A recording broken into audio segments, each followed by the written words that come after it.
गुलाबी मैया क्यों सुननी चाहिए भागवत?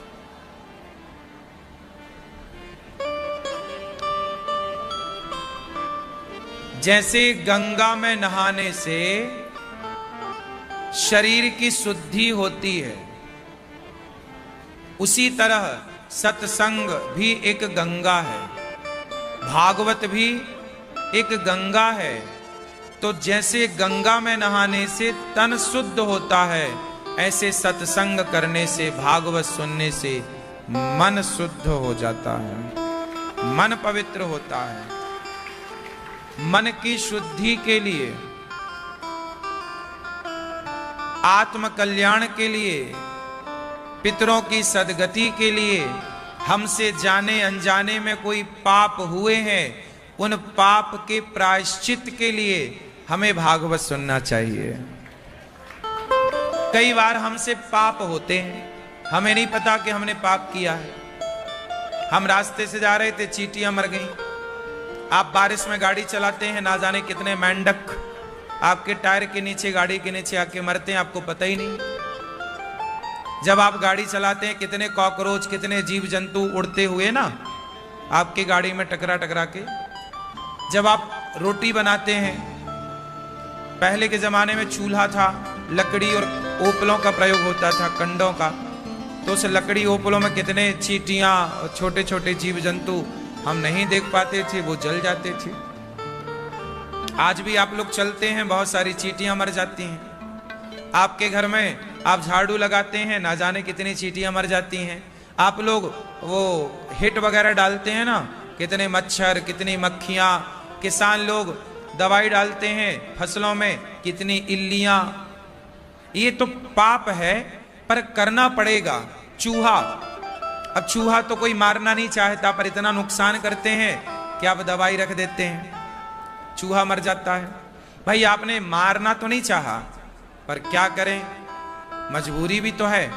किसान इल्ली को मारना नहीं चाहता, पर मजबूरी है कि वो फसल में दवाई ना डाले तो फसल ही नहीं होगी, सारी फसल इल्ली खा जाएगी। हाँ या ना? तो ये देखो, हम चाह नहीं रहे हैं, लेकिन हमसे पाप हो रहा है। हाँ या ना? बोलो हाँ या ना। अब जैसे गांव की बूढ़ी बूढ़ी मैया बच्चों को बिठा लेती हैं पास में और जुए निकालने लगती हैं, और निकाला जुआ लखा टिक टिक, हाँ, चट्ट चट्ट कर देती हैं।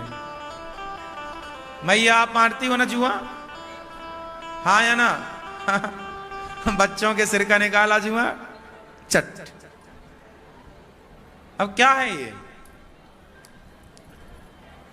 सही है, वो है तो पाप ही, लेकिन मजबूरी है, करना पड़ेगा। क्यों? कुछ पाप ऐसे हैं, इस संसार में जो आया है वो पाप से बच नहीं सकता। कोई बच के दिखाए, कैसे बचोगे? आग तो जलाओगे ना, आग जलती है तो ना चाह करके भी बहुत सारे, देखो कई बार दूध आप पकाते हैं, दूध की भाप से मक्खी दूध में ही गिर जाती है मर के, तो आप कहां बचोगे? और तो सब ठीक है, आप नहाते हो तो पसीना जो होता है, हमारे शरीर में ना जाने कितने तरह के बैक्टीरिया होते हैं, हम नहाते हैं तो वो मर ही जाते हैं। हाँ या ना? इस संसार में ऐसा कोई नहीं है जो पापों से बच जाए, तो हम पापों से तो बचने का क्या प्रयास करें? ये सामान्य पाप हैं, होंगे जो मैंने गिनाए। अब इन पापों को तो हमने कर ही लिया है, ना जाने हमसे कितनी मक्खी, मच्छर, चूहा, इल्ली और चींटी, कॉकरोच सब मर ही चुके हैं। मेंढक कितना हो चुका है, क्या करें? बोले अब इसका प्रायश्चित कर लेते हैं। अब हो तो गया, रोक तो सकते नहीं आप, अब क्या कर लें? प्रायश्चित। क्या कर लें? बोलो प्रायश्चित कर लें। तो इस सारे पाप का प्रायश्चित क्या है? बोले जब आप भागवत सुनते हैं तो आपके जीवन में ये सारे छोटे मोटे जो पाप हैं उन पापों से आप मुक्त हो जाते हैं। भागवत जी आपको निष्पाप कर देती हैं। अच्छा एक बात बताओ, आप में से कितने लोगों ने नया घर बनाया है अपने जीवन में? कभी जब भी आपने बनाया अपने लिए घर, किस किस ने बनाया है? जो बनाए हैं वो हाथ उठाएं।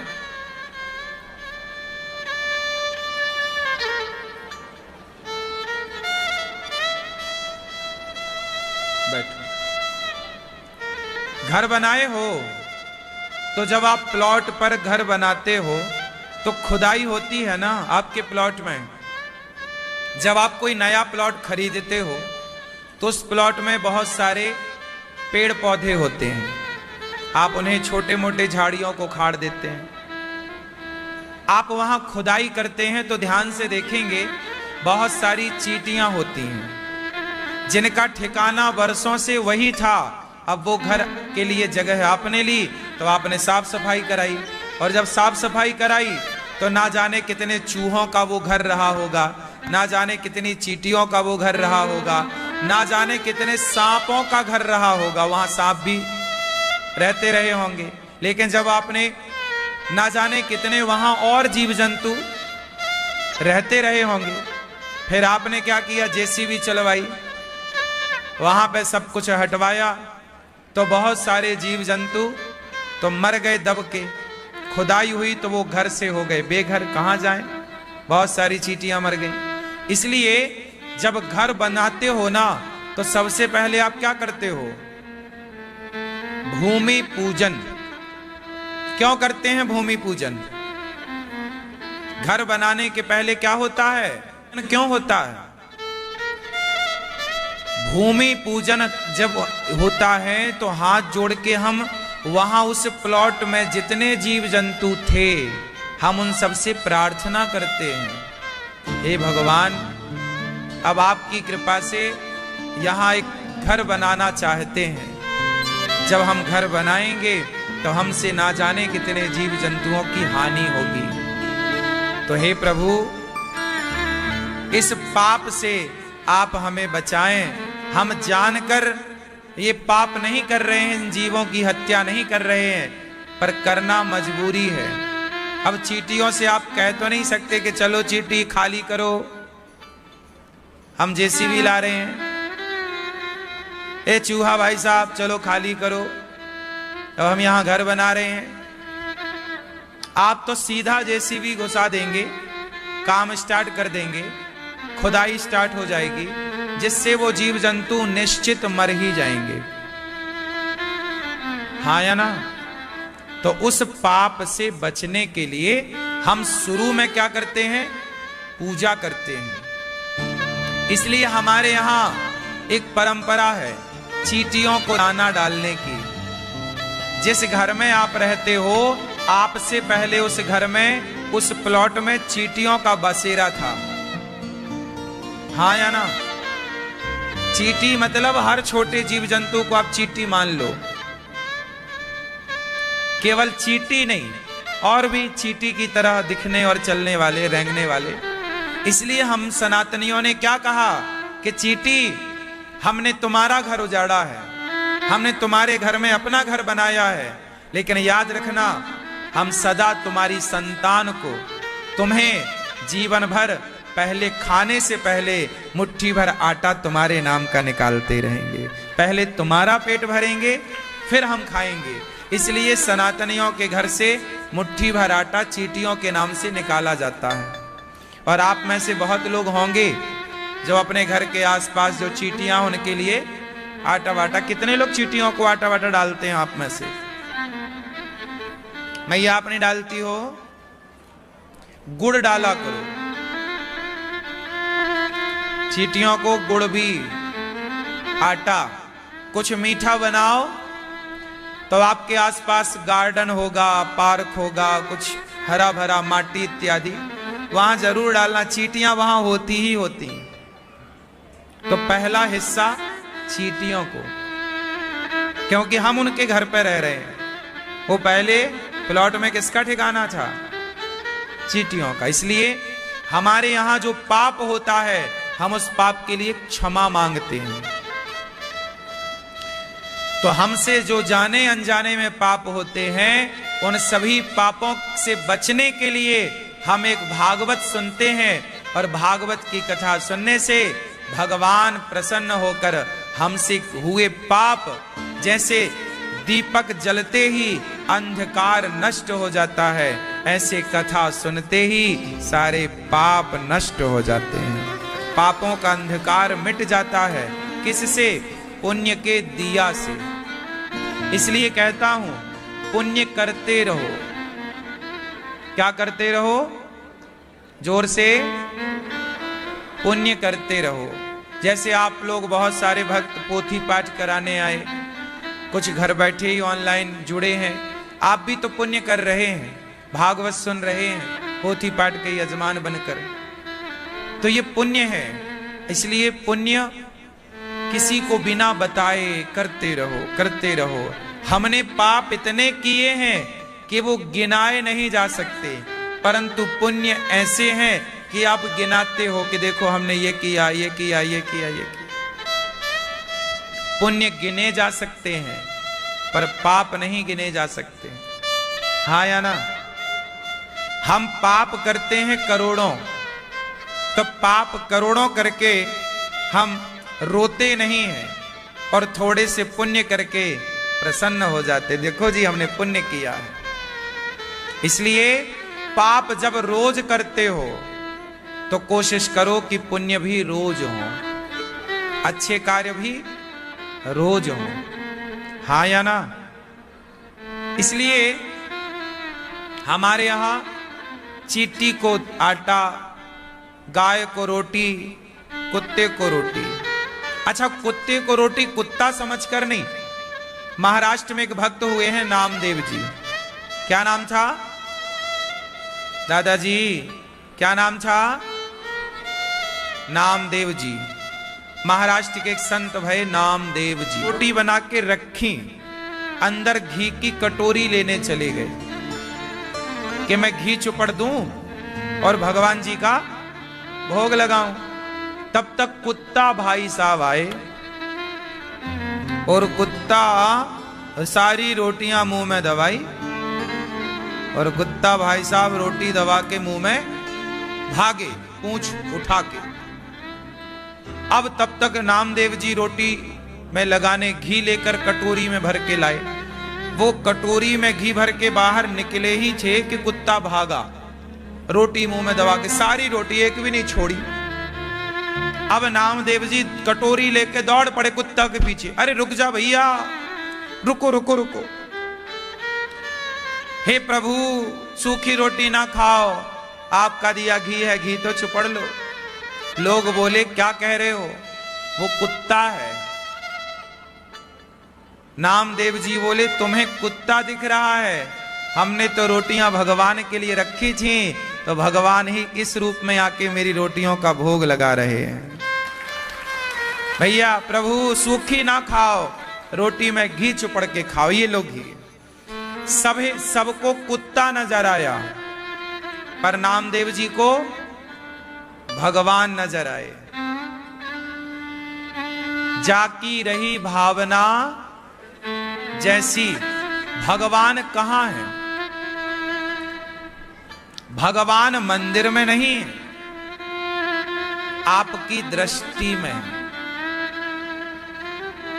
ईश्वर को देखने की दृष्टि है तो कण कण में दिख जाएगा, और ईश्वर को देखने की दृष्टि नहीं है तो सामने खड़े थे दुर्योधन के कृष्ण, सामने खड़े थे रावण के राम, क्या ये लोग पहचान सके? बोलो। जरूरी नहीं है कि भगवान हमारे सामने हो तो हम पहचान लें। पता नहीं आप मंदिर में किस भाव से जाते हैं, पता नहीं आप मूर्तियों को किस भाव से देखते हैं, लेकिन भक्त का एक अपना भाव होता है। एक अपना दृष्टिकोण होता है, एक अपना नजरिया होता है।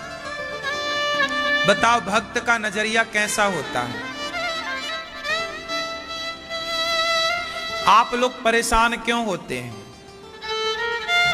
क्योंकि आप मान लेते हैं कि आप करते हैं, मैंने किया।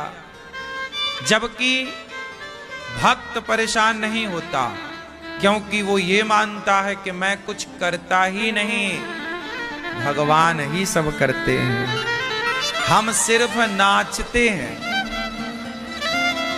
नचाता कौन है? अच्छा ये बताओ, युद्ध अर्जुन लड़े थे कि कृष्ण लड़े थे? उत्तर दो। महाभारत का युद्ध कौन लड़ा? बोलो, अर्जुन या कृष्ण? हाँ हाँ,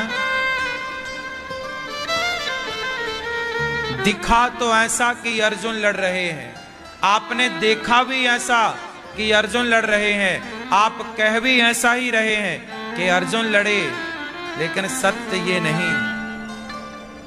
कृष्ण ना लड़ते हुए भी कृष्ण ही युद्ध लड़े।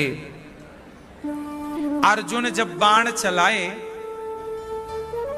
जब भीष्म पितामह की सैया बाणों की उन्हें मिली, तो भीष्म पितामह ने आखिरी में अर्जुन को बुलाया, पांडवों को बुलाया। जब कौरव मारे गए तो पितामह ने कहा, अर्जुन ये मत सोचना कि तूने मुझे मार दिया है, तूने महाभारत जीत लिया है, तेरे बाणों में इतनी शक्ति नहीं थी कि मेरे शरीर को भेद सकें तेरे बाण।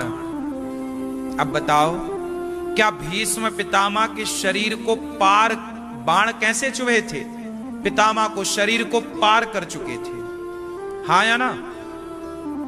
आर पार हो गए थे ना? भगवान पितामह ने कहा, अर्जुन तुम्हारे बाणों में इतना बल नहीं था कि मेरे शरीर को भेद सके, तुम्हारा बाण मेरे शरीर को प्रभावित नहीं कर सकता था। तुम्हारे प्रत्येक बाण में मैंने कृष्ण के सुदर्शन का दर्शन किया है, और सुदर्शन के वेग से वो बाण और शक्तिशाली हो गए और वो मेरे शरीर को भेदते हुए पार हो गए। बाहर की दृष्टि से ये लगता है कि अर्जुन लड़ रहे हैं, पर गहराई से समझ में आया कि अर्जुन तो कठपुतली थे। ऐसे ही हम सब अर्जुन हैं। हमें लगता है हम कर रहे हैं, पर नहीं, भगवान ही हमसे सारा कार्य करा रहे हैं। और हम झूठे ही डींगे मारते हैं कि हमने किया, हमने किया, हमने किया। आपका दृष्टिकोण ये कहता है कि अर्जुन ने युद्ध लड़ा, पर मेरा दृष्टिकोण कहता है कि कृष्ण ने युद्ध लड़ा। बताओ कौन सा दृष्टिकोण सही है? बोलो, अर्जुन ने लड़ा या कृष्ण ने लड़ा, कौन सी बात सही है? बोलो। दिख तो ऐसा रहा कि अर्जुन लड़ रहे हैं, महाभारत में ऐसे ही लिखा है कि अर्जुन लड़े, आप इसे नकार भी नहीं सकते, लेकिन सत्य ये नहीं है। कई बार जो दिखता है वो सच नहीं होता, और जो सच होता है वो आप सच को देख पाएं, इसलिए सत्संग होता है, इसलिए भागवत सुनना चाहिए, सच को आप देख सकें। इसलिए कई बार हमें परेशानियां होती हैं, क्योंकि हम स्वयं को कर्ता समझ लेते हैं।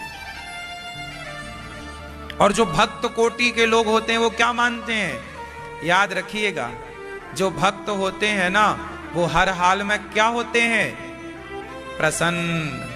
क्या होते हैं? खुश। जो दुखी हो जाए वो भक्त नहीं हो सकता। आप दुखी कब होते हैं? जब आपको यह लगता है कि मेरा अपमान हुआ, मेरा सम्मान हुआ, जब आपका अपमान होगा तो आप दुखी होंगे, जब आपका सम्मान होगा आप सुखी होंगे। आप ये मान लेंगे कि मेरा अपमान हुआ, मेरा सम्मान हुआ, तो आप भक्तों की श्रेणी में है ही नहीं। आप कहां भक्तों की श्रेणी में? आप ये मान रहे हैं कि मेरा अपमान हुआ, आप ये मान रहे हैं कि मेरा सम्मान हुआ।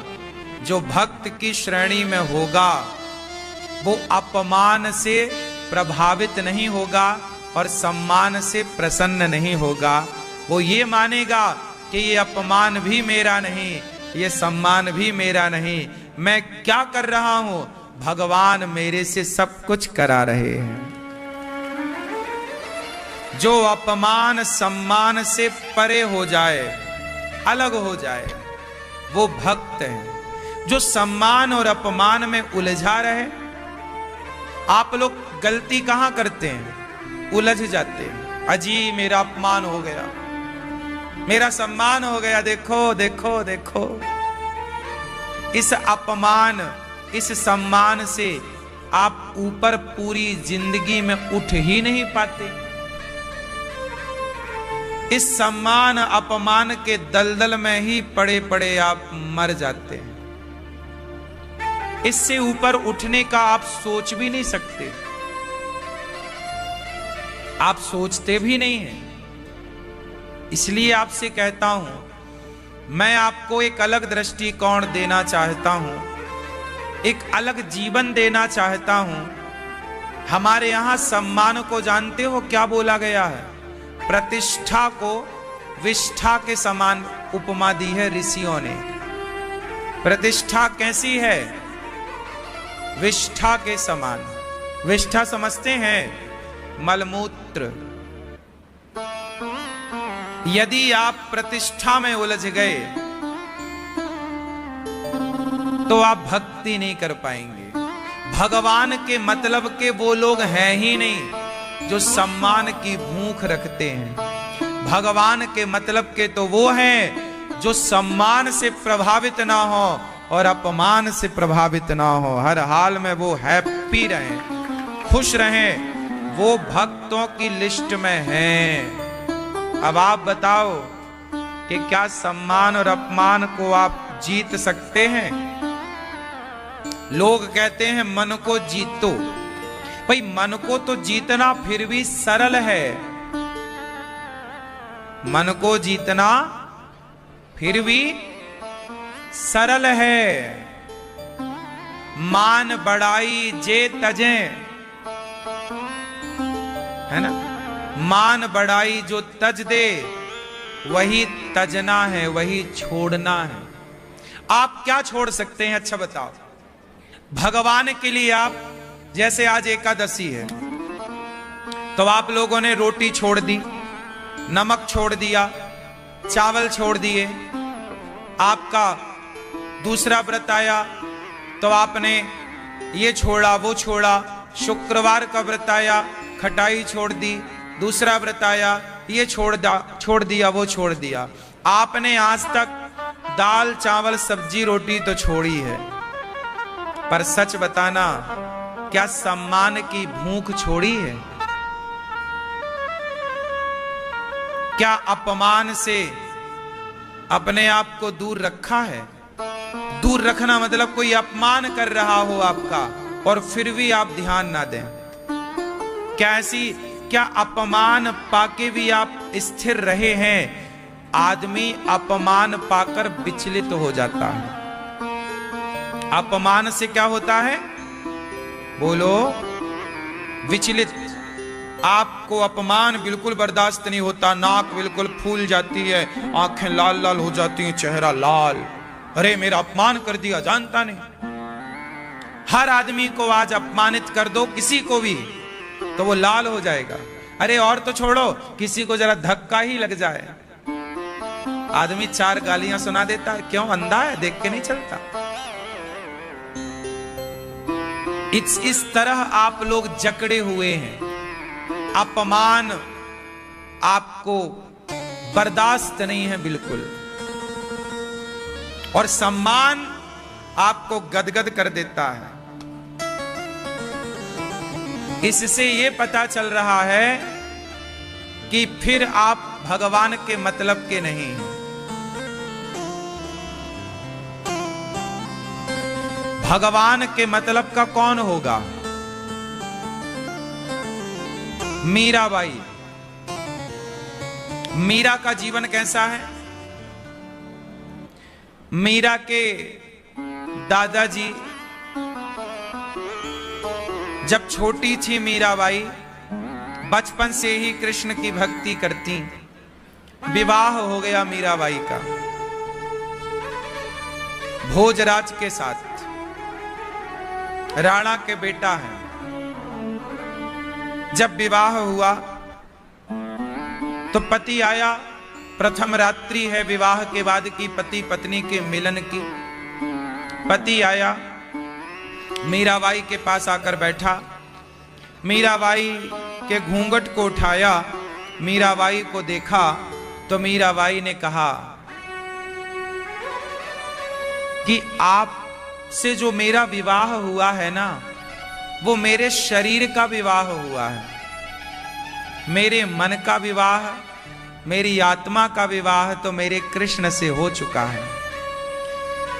जबरदस्ती मेरे लोगों ने आपसे मेरा विवाह कर दिया है। मेरे प्राण, मेरा मन तो कृष्ण में बसता है। मैं कृष्ण को अपना पति मान चुकी हूं, पर समाज की लोक लाज की मर्यादा के लिए मेरे माता पिता ने आपसे मेरा विवाह कर रखा है।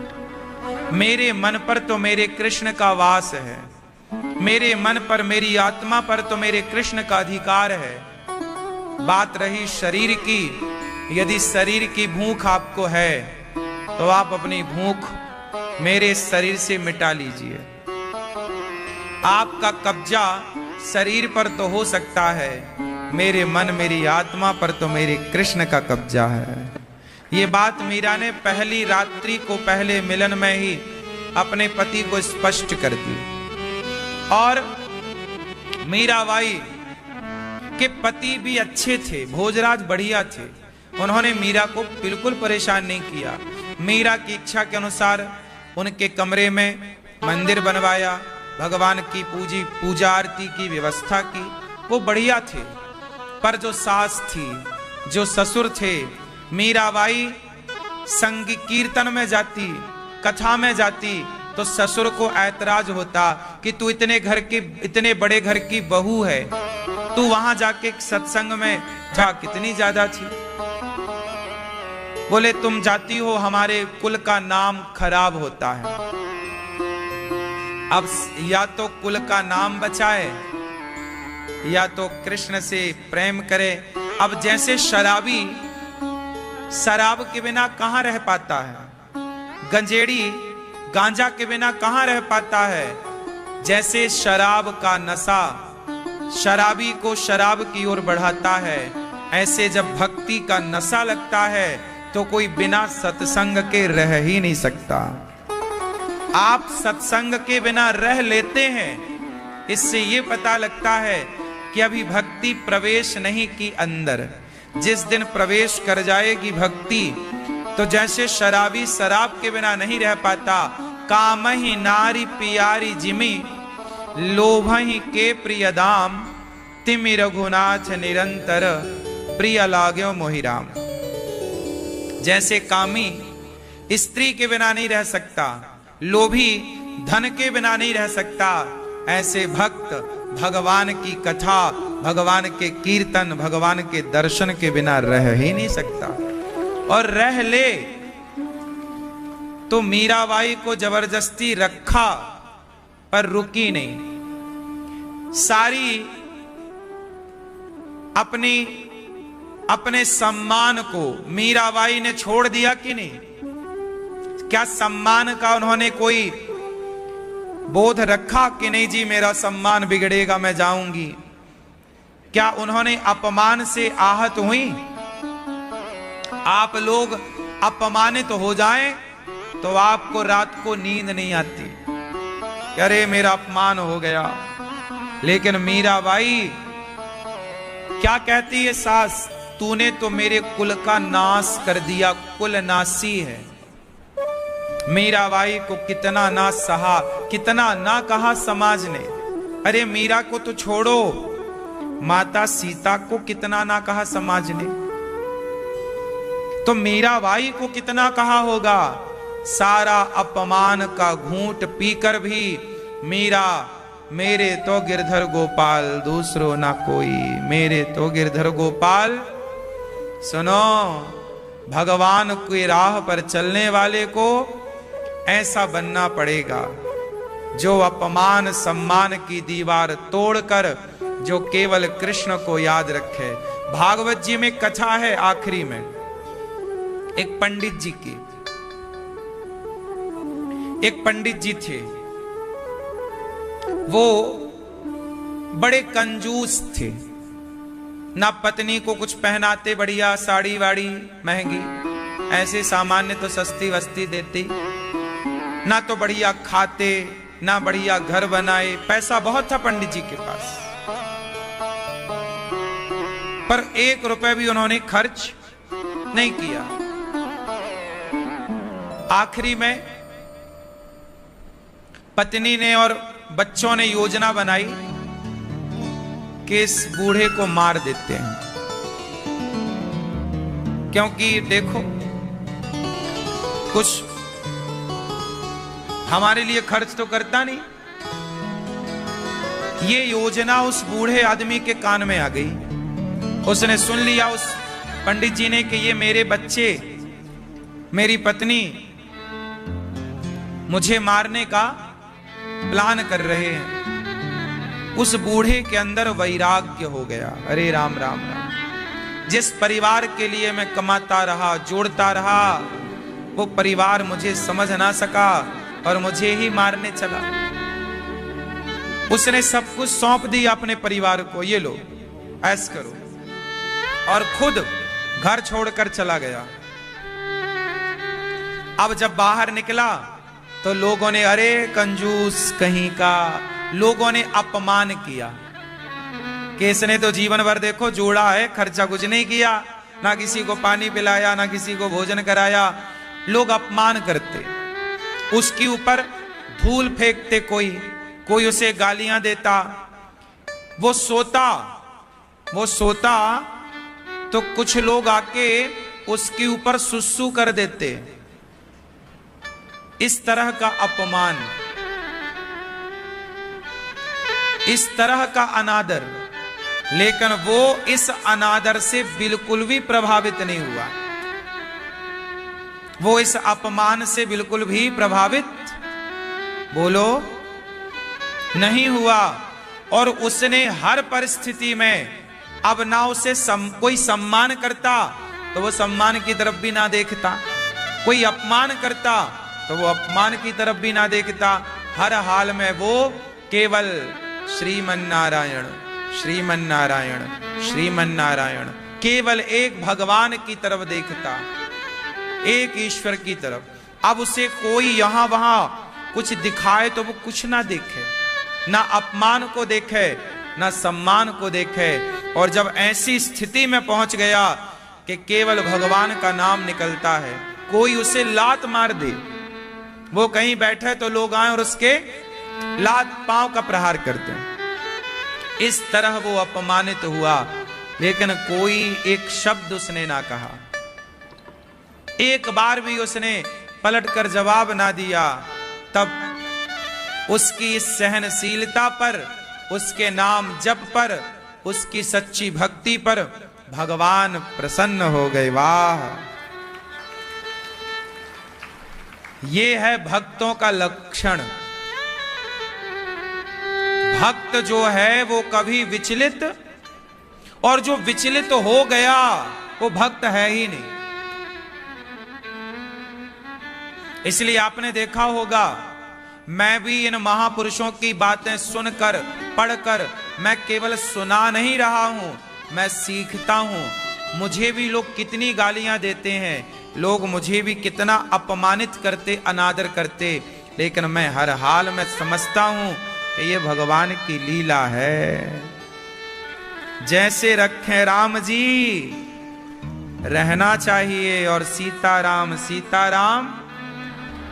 यदि मैं विचलित हो गया आपके विचलित करने से, तो फिर भगवान की नजरों से गिर जाऊंगा। इसलिए भगवान से प्रार्थना है कि पहाड़ से गिर जाऊं तो गिर जाऊं, पहाड़ से गिरूंगा तो शायद खड़ा हो सकूंगा, पर विधाता की नजर से गिरूंगा तो कभी खड़ा ना हो सकूंगा। इसलिए मुझे इस बात का कोई डर नहीं है कि आपकी नजरों में मैं हूं या गिर चुका हूं। मैं इस बात से परेशान नहीं हूं कि आपकी नजरों से गिर रहा हूं। मुझे डर इस बात का है कि भगवान की नजरों से ना गिर जाऊं। से किसकी नजरों से? इंसानों की नजरों से गिरने का डर ना रखिए। इंसानों ने तो अपनी नजरों से, कुछ लोगों ने तो माता सीता को भी अपनी नजरों से गिरा दिया था उस समय, हाँ या ना? फिर दुनिया की नजरों पे ना चढ़िए, ना उतरिए। आप दुनिया को खुश करने निकलेंगे, कभी ना खुश कर पाएंगे। एक भगवान को खुश करिए। और भगवान को खुश करने का सबसे बढ़िया तरीका क्या है, आप बताओ? भगवान को खुश करने का सबसे बढ़िया तरीका क्या है? हमारी मैया बताएंगे। हाँ हाँ, भक्ति। आप बताइए, भक्ति। मैया आप बताओ। हाँ, भगवान को खुश करने का सबसे बढ़िया तरीका है सेवा। लक्ष्मण जी ने क्या की राम जी की? बोलो। लक्ष्मण जी कोई भक्ति नहीं करते। कहां माला जपते हैं लक्ष्मण जी? वो तो राम की आज्ञा के लिए खड़े रहते। राम की आज्ञा का पालन करना ही लक्ष्मण जी की भक्ति है। ये बात सही है या गलत है? बोलो। तो भक्ति क्या है? हां, आप लोग भक्ति किसे मानते हो? माला जपने को। जबकि लक्ष्मण जी भक्ति मानते हैं सेवा को। मैं ये नहीं कहता कि माला ना जपो, माला जपो, मन शुद्ध होता है। पर भगवान को प्रसन्न करना है तो निस्वार्थ, निष्काम, निष्कपट भाव से आप सेवा करिए मानव जाति की, जीव मात्र की। भगवान मिलेंगे तो मंदिर जाने से नहीं। लिख लो, भगवान मिलेंगे तो सेवा करने से। इसलिए कहते हैं ना, हमारे यहां, हमारे सनातन में पहले इतने मंदिर नहीं थे।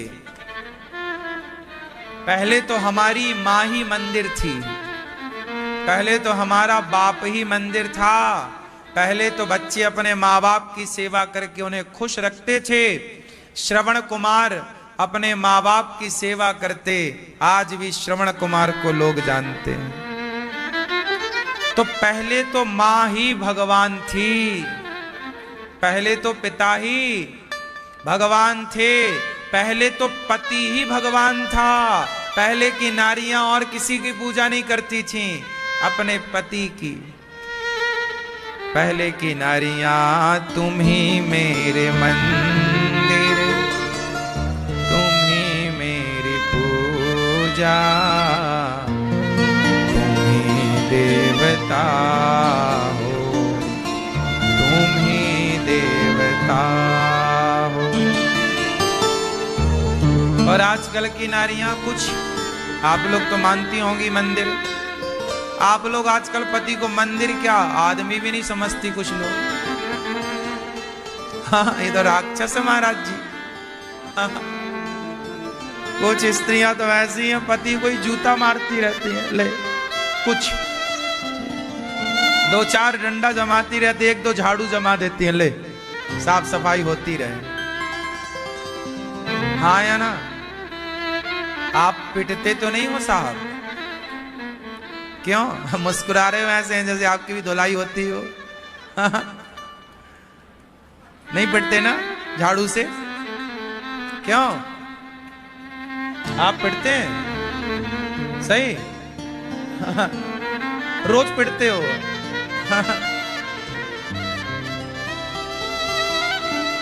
दिन में 2 बार पिटते हैं ये तो। कहां मैया जी इनकी धर्मपत्नी? अभी घर में इसलिए बोल पा रहे हैं, वो होती तो नहीं बोलते। इसलिए बोल रहे हैं। तो कुछ स्त्रियां क्या मानती हैं? तुम ही मेरे मंदिर, तुम ही मेरी पूजा, तुम ही देवता। अच्छा ये बताओ, सच बताना जरा, एक कल्पना इमेजिन करो, जैसा मैं चाहता हूं जरा करो। अब देखो प्रैक्टिकल तो शायद ना कर पाओ आप, इमेजिन ही कर लो, कल्पना ही कर लो।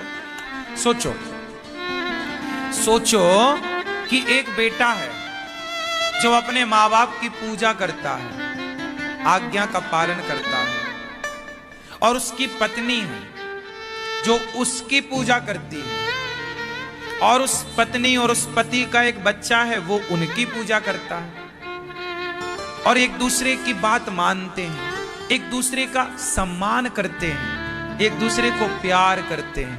अब बताओ, जहां ऐसे लोग हों वो घर घर है या स्वर्ग वैकुंठ है?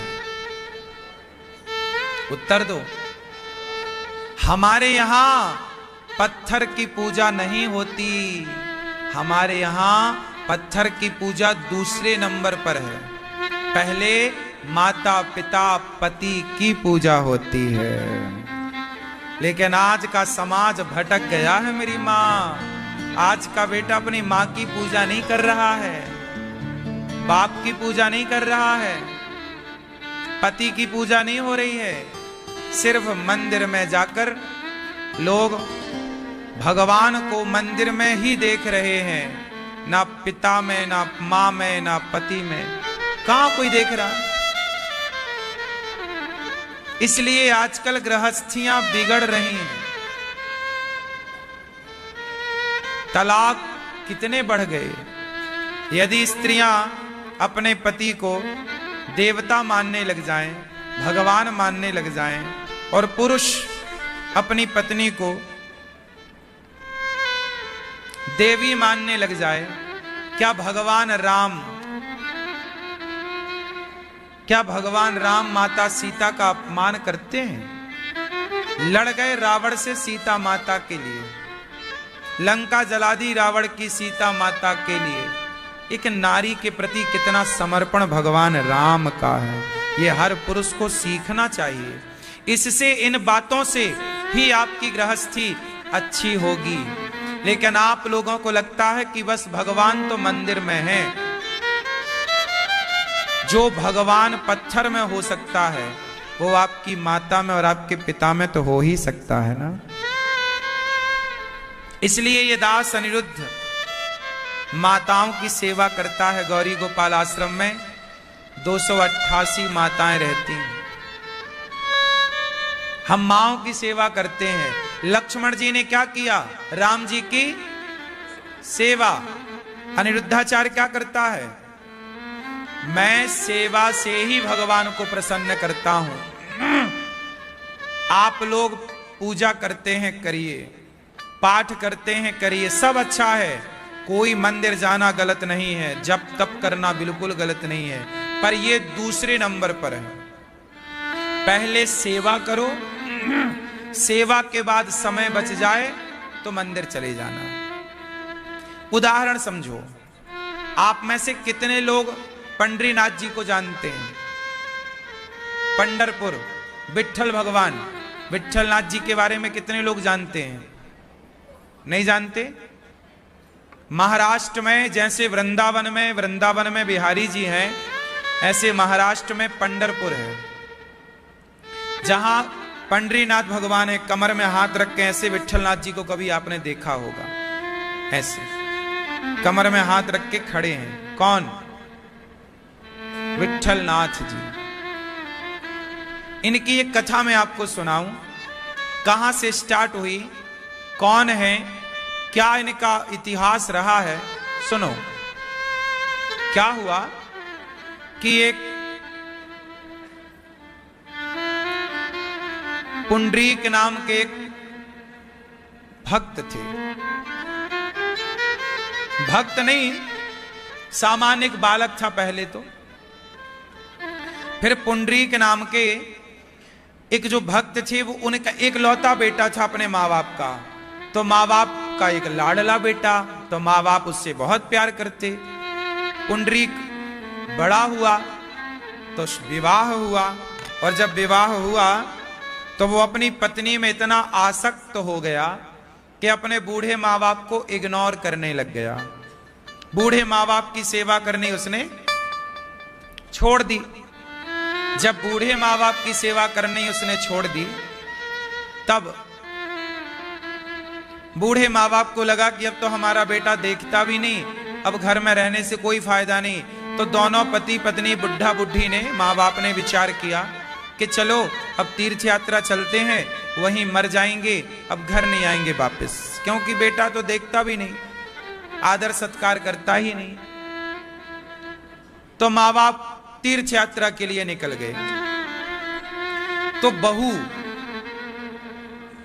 तो जो पुंडरीक जी की जो बहू थी, पत्नी, उसने कहा पति से, सुनते हो, आपकी मां विवाह में इतना बड़ा हार पहन रखा था, उसने तो अभी तक दिया ही नहीं, लगता है झोले में रख के जा रही है, जाओ हार निकाल लेना बस।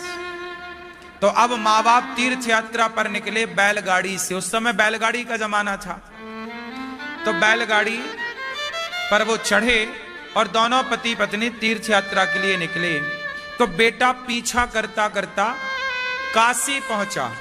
काशी में गंगा के तट पर दोनों पति पत्नी स्नान किए, कुछ खाने का रहा होगा तो खाए, और गंगा के किनारे झोला सिर के नीचे दबाकर सो गए। सुबह दोपहर के 3 बज रहे, रात्रि के 3 बज रहे थे। अब बेटा बैठा कि झोले में कैसे हाथ जाए और कैसे मैं हार को निकालूं, जबकि कोई हार वार था ही नहीं। अब कुंडली पीछा करते करते काशी आ गया, और वो माँ बाप से दूर रहता, केवल देखता कि मौका मिल जाए तो झोला उठा के भाग जाऊं। देखिए, खुद का बेटा खुद के माँ बाप की चोरी करने आया है। लालच बुरी बला। गए पुंडरीक, तभी झोला के पास वो पहुंचे, तब तक उन्होंने देखा कि गंगा मैया, गंगा नदी से एक स्त्री निकल कर गई, जो बिल्कुल गंदी, गंदे कपड़े, गंदा शरीर, और वो गई और उन्होंने उस पुंडरीक जी के प्रणाम किया। उस स्त्री ने उनके माता पिता को प्रणाम किया, सोए हुए माँ बाप का दर्शन किया। तो गंगा मैया का सारा शरीर बिल्कुल पावन, निर्मल, कंचन हो गया, सुंदर हो गई। वो पुंडरीक बोला, देवी रुको रुको, आप कौन हैं? आप जब आई थी तब गंदी थी, और मेरे पिता को देखते ही आप पवित्र हो गई, सुंदर हो गई, कौन है आप? तब उन्होंने कहा, बेटा मैं गंगा मां हूं। गंगा मां? तो ये मेरे पिता का दर्शन आपने मेरी मां का दर्शन क्यों किया? और आप गंदी थी, साफ कैसे हो गई? तब गंगा माता ने कहा, गंगा मैया ने, कि बेटा तेरे जैसे नालायक बेटा जब गंगा में स्नान करते हैं तो मैं अपवित्र हो जाती हूं। जो तुम अपने माँ बाप की तुमने सेवा तो की नहीं, तुम अपने माँ बाप के पीछे आ गए चोरी करने, सेवा तो कुछ की नहीं। जब तुम जैसे पापी बेटा गंगा में स्नान करता है तो मैं अशुद्ध हो जाती हूं, अपवित्र हो जाती हूं। लेकिन जब तुम्हारे माँ बाप ये बड़े संत हैं, बड़े तपस्वी हैं, बड़ी श्रद्धा है इनकी, जब ऐसे धर्मात्मा गंगा स्नान करते हैं तो मैं भी निर्मल हो जाती हूं, पवित्र हो जाती हूं। अब उस बच्चे की बुद्धि ना सुधर गई गंगा मां की इस बात से। जब निर्मल बुद्धि हुई तो वो अपने माँ बाप के कदमों में गिर पड़ा और माँ बाप को लेकर के घर गया और माँ बाप की इतनी सेवा की, इतनी सेवा की कि एक दिन द्वारिकाधीश माता रुक्मणी जी शाम का भोजन कराई और भगवान श्री कृष्ण ने शाम का भोजन किया और भोजन करके श्याम सुंदर थोड़ा टहलने के लिए गए। तभी भगवान को याद आया कि मैं जरा दर्शन करके आता हूं। पुंडरीक वो अपने माँ बाप की इतनी सेवा करता है, इतनी सेवा करता है कि आज मेरा मन कर रहा है कि मैं उसका दर्शन करके आऊं। रुक्मणी मां बोली तो आप मुझे भी ले चलो, मुझे भी ले चलो, मैं भी जरा उस भगत का दर्शन करूं जो माँ बाप की सेवा करता है। तो रुक्मणी जी और श्री कृष्ण दोनों गए पुंडरीक के घर। कच्चा घर था, आंगन, बारिश का मौसम रहा होगा तो आंगन में पानी था, मिट्टी और पानी तो कीचड़ हो जाता है, तो कीचड़ सा था थोड़ा। तो भगवान पहुंचे द्वार पर, बोला, भगवान ने आवाज लगाई, पुंडरीक, बेटा पुंडरीक। हाँ भैया जी बताओ कौन? पुंडरीक ने कहा, मैं कृष्ण हूं, द्वारिका से आया हूं। तुमने अपने माँ बाप की इतनी सेवा की, मैं तुमसे प्रसन्न हूं। मेरा दर्शन करने साधु संत ध्यान लगाते, तप करते, जप करते, तब मेरा दर्शन होता है। मैं तुम्हारे द्वार पर आया हूं, अपने घर से बाहर आओ और मेरा दर्शन करो। पुंडरीक ने कहा कि प्रभु अभी मैं दर्शन नहीं कर सकता। क्यों? मैं अभी माँ बाप की सेवा कर रहा हूं और मेरे माँ बाप अभी गहरी नींद में हैं। पुंडरीक क्या कर रहा था कि अपनी गोद में एक तरफ तो पिता का सिर रखा और दूसरी तरफ माँ का सिर, और बेटा पुंडरीक माता पिता का सर दबा रहा था। और तभी माँ बाप सो गए, वो गहरी नींद में चले गए। अब बच्चे को लगा कि यदि मैं उठता हूं तो माता पिता की नींद खुल जाएगी, तो वो बैठा रहा। भगवान बोले जल्दी आओ वरना मैं जा रहा हूं। तो पुंडरीक बोला, अच्छा जा रहे हो तो आप जाओ, पर अभी मैं उठ नहीं सकता ना, मेरे माँ बाप जाग जाएंगे। और अभी आप शोर भी मत करो, चिल्लाओ मत, आपको जाना है आप जाओ, जब आपको फुर्सत मिले आप आना। देखो किससे बात कर रहा है? भगवान से। अच्छा एक बात बताओ, तुम्हारे आंगन में कीचड़ है, मैं इंतजार, देखो भगवान बोला अच्छा मैं इंतजार कर रहा हूं। तो पुंडरीक ने क्या किया, ईंट पड़ी थी, ईंट समझते हैं ना जैसे घर बनता है, ईंट उठाई और भगवान की तरफ फेंक दी। बोले इस पर खड़े हो जाओ, आपको कीचड़ लग रहा होगा ना, पांव गीले हो रहे, तो ईंट पर खड़े हो जाओ। ईंट फेंक दी भगवान की तरफ। तो भगवान ईंट पर खड़े और कमर में हाथ रख के इंतजार कर रहे हैं, जल्दी आओ जल्दी आओ। भगवान बोले, पुंडरीक बेटा तुम्हें लगता नहीं कि तुम भगवान का दर्शन कर लो, जल्दी तुम्हें कर लेना चाहिए। भगवान मैं चला गया तो? पुंडरीक बोला कि जिन माता पिता की सेवा के बल पर आप यहां तक आए हैं ना, तो प्रभु इतनी कृपा करो कि मेरे द्वार के भीतर आकर मुझे यहीं से दर्शन देने की कृपा करो। भगवान भीतर आए, भगवान का दर्शन किया। भगवान ने कहा पुंडरीक तुमने माँ बाप की इतनी सेवा की, इतने सच्चे भाव से की कि मैं खिंचा चला आया।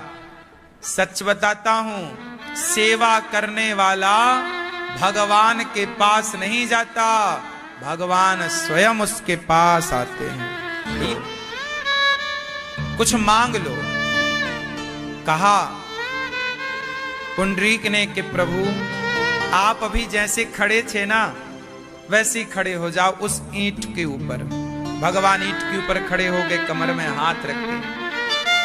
पुंडरीक ने कहा प्रभु आपका ये दर्शन मैं करूं ऐसा नहीं, मेरे माता पिता अभी जागेंगे तो वो भी आपका दर्शन करेंगे, मां रुक्मणी का भी दर्शन करेंगे, और तमाम भक्तों को आप ऐसे ही दर्शन देकर कृतार्थ कीजिए। भगवान बोले कि अच्छा तुम्हारी क्या इच्छा है? पुंडरीक बोले कि आप यूं ही खड़े रहिए और सारे भक्तों को दर्शन देकर पतितों को पावन करते रहिए अपने दर्शन से। भगवान बोले मैं जरूर ऐसे ही खड़ा रहूंगा तुम जैसे भक्तों के लिए। तब से लेकर आज तक भगवान कमर में हाथ रख के, पंडरीनाथ जी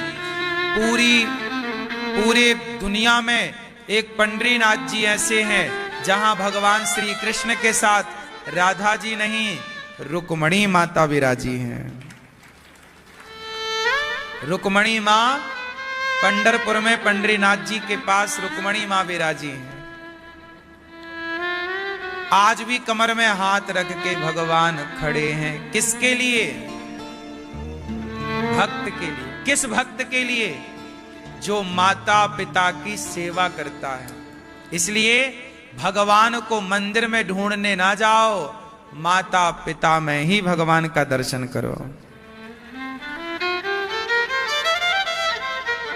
ये दास अनिरुद्ध ये बातें केवल कहता है ऐसा नहीं, मैं रोज अपनी वृद्ध माओं के चरण दबाकर, रोज माओं की सेवा करके उन्हें खुश रखता हूं।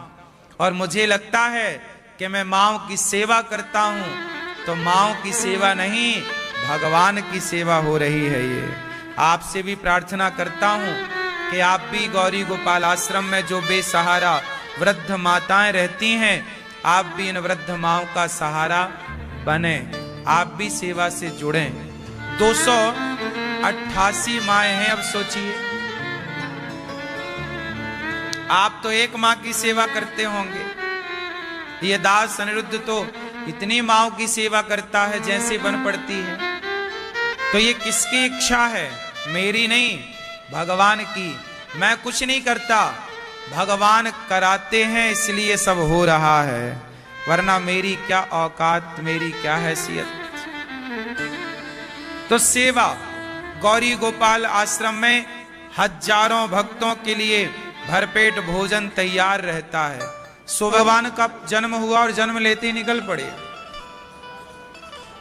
सुखदेव भगवान जन्म लेते ही निकल गए सन्यास लेने। सुखदेव भगवान कौन है? राधा रानी के पास एक तोता था, शुक। बहुत प्यार करती हैं राधा रानी उस तोते से।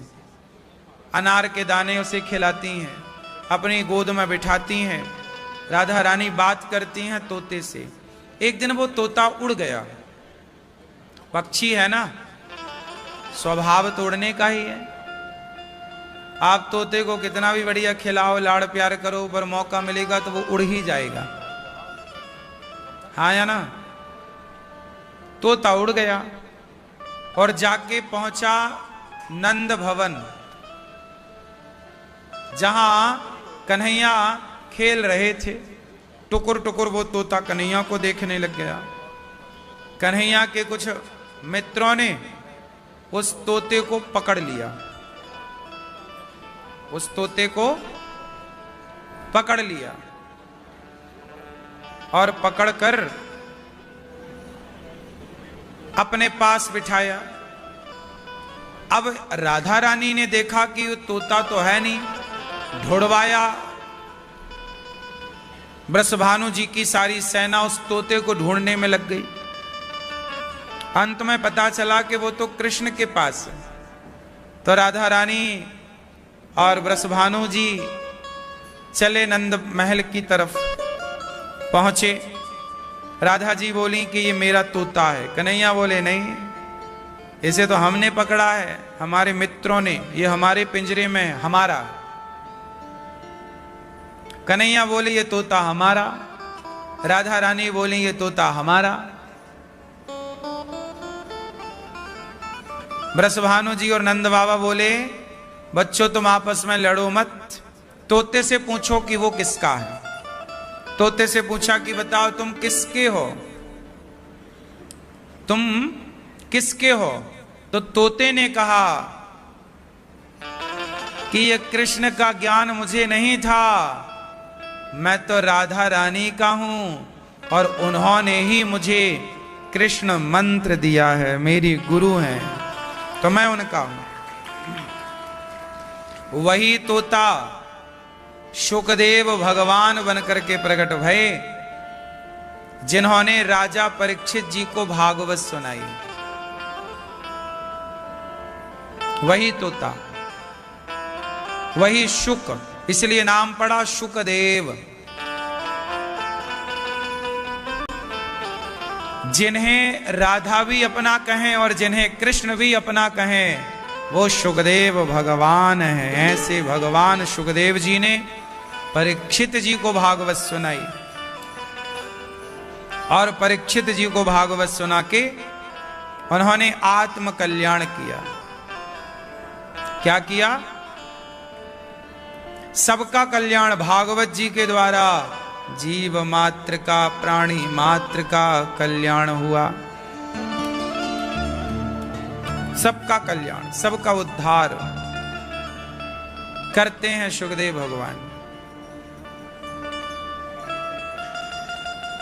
ऐसी ये भागवत जी हैं जिन्हें इतने राधा रानी और कृष्ण के लाडले सुखदेव भगवान ने परीक्षित जी को सुनाई, तब जाके उद्धार हुआ।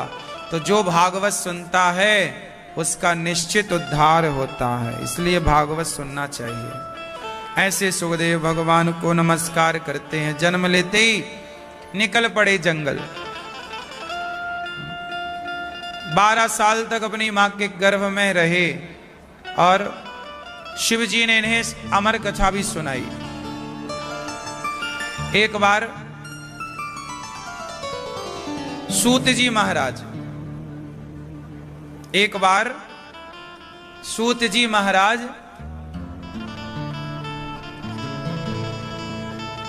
सौनक आदि ऋषियों के बीच में आए। नैमिषारण्य में सौनक आदि ऋषियों ने खड़े होकर सूत जी का सम्मान किया और कहा हमें कथा सुनाओ। कौन सी कथा सुनाए? सर्ववेदेतिहासानां सारम सारम समुद्रतम। सारे वेद पुराणों का जो सार है ना, वो आप सुनाइए। ऐसी कथा सुनाइए जिससे कृष्ण की प्राप्ति हो जाए। कृष्ण प्राप्ति करम शाश्वत साधनम तद्वदाधुना। ऐसी कथा सुनाओ। चलो, सूत जी महाराज कथा सुनाने लग गए। एक बार देवराज इंद्र भी कथा सुनने आए। जब शुकदेव जी राजा परीक्षित जी को भागवत सुनाए तो इंद्र भी कथा सुनने आए। इंद्र शुकदेव भगवान से बोले कि आप हमें कथा सुना दो। शुकदेव भगवान बोले कि ये कथा इंद्र आपके बस की नहीं है, ये कथा प्रेमियों को सुनाई जाती है, आपको नहीं। आप विनिमय कर रहे हैं। एवं विनिमये जाते सुधा राज्ञा प्रपीयताम। हम कथा आपको नहीं सुना। सोचिए, सुखदेव भगवान ने इंद्र को कथा नहीं सुनाई। क्यों?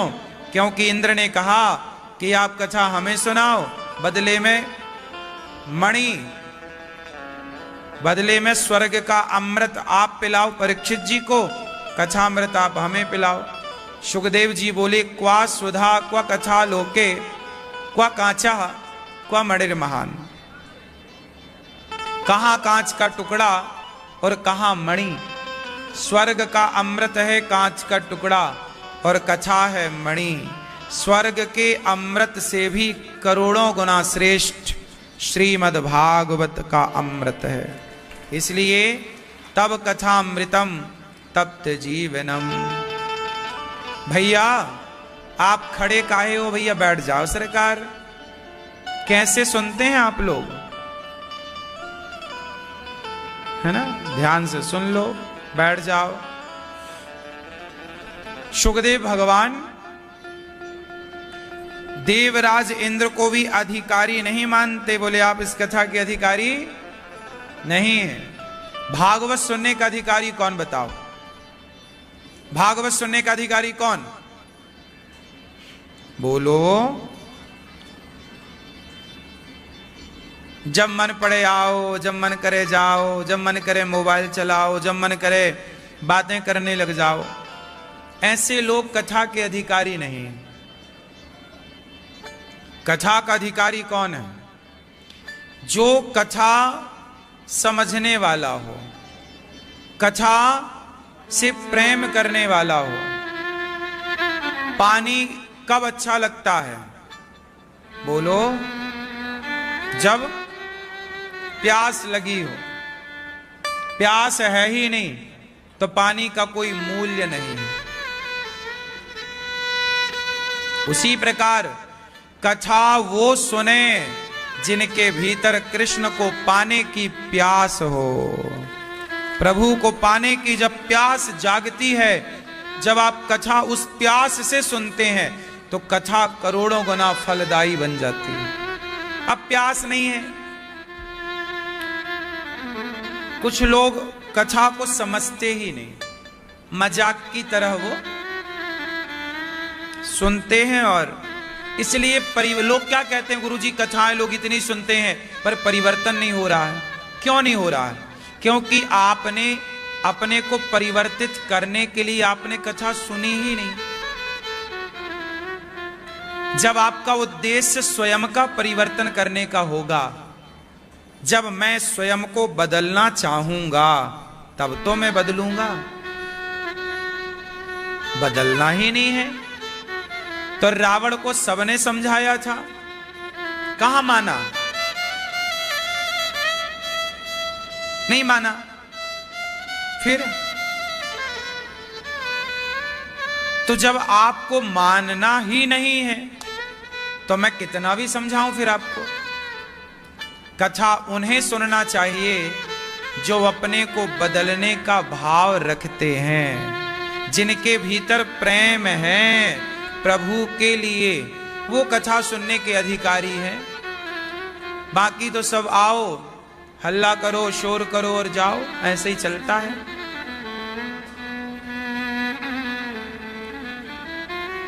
इसलिए कथा, ये जो भागवत कथा है ना, ये कहते हैं कि बड़े बड़े योगी, बड़े संतों का विषय है ये।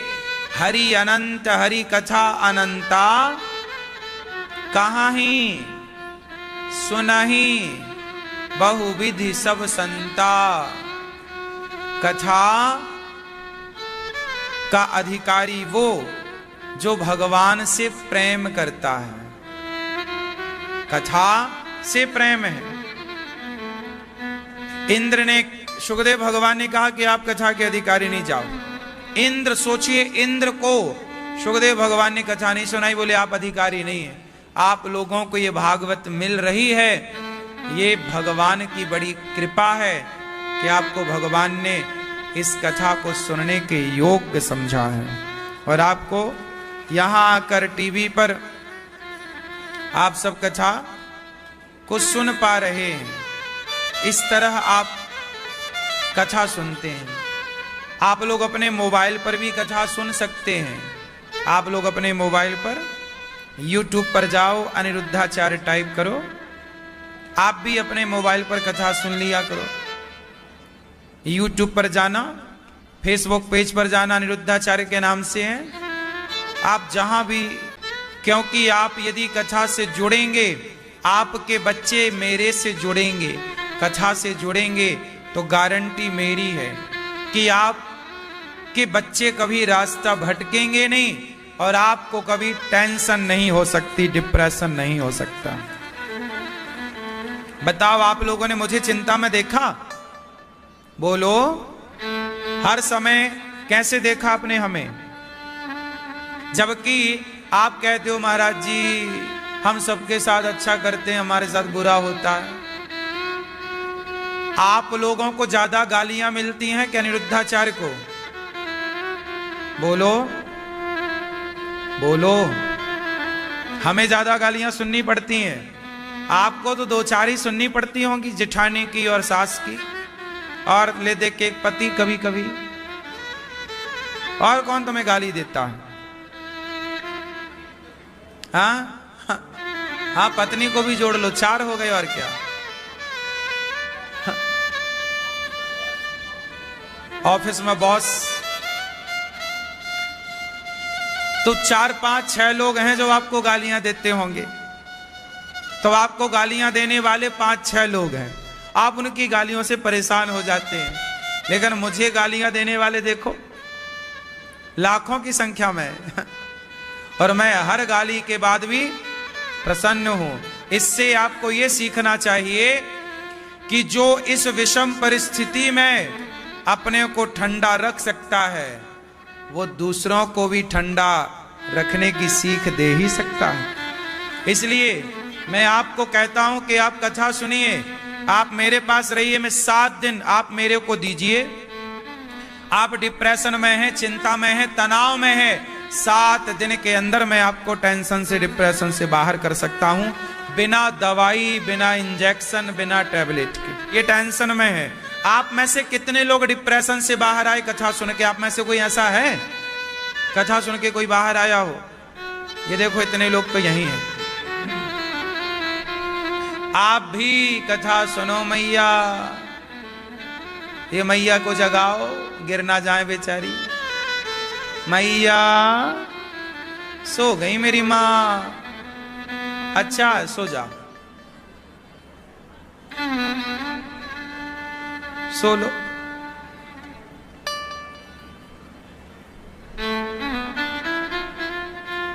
तो आप लोग चिंताओं से मुक्त होना चाहें तो क्या करें?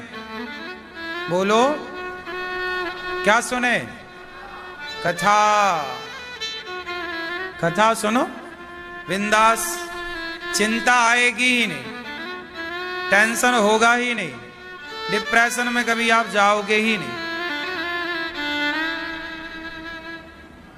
ये बड़ी कृपा है। इसलिए तुलसीदास जी कहते हैं, एक घड़ी आधे घड़ी आधे की बुनियाद, और तुलसी चर्चा, तुलसी चर्चा राम की हरहि कोटि अपराध, हरहि कोटि अपराध। तो चिंता, तनाव, टेंशन से मुक्त कर सकती है भगवान की कथा। भगवान की कथा थकावट उतार देती है, व्यथा को मिटा देती है। सुखदेव भगवान ने कहा, जब इंद्र ने तराजू बांधी और भागवत जी का पलड़ा भारी देखा, चरणों में गिर पड़े, तब भगवान प्रकट भई भागवत जी से, इंद्र का घमंड दूर किया। एक बार ये कथा नारद जी ने भी सुनी। नारद जी सारे तीर्थों में भ्रमण करते करते गए शांति पाने। आप लोग क्या पाना चाहते हैं? शांति। शांति कौन है? आप शांति पाना चाहते हैं? टोपी वाले भैया, कौन है ये शांति? कौन? पड़ोसन?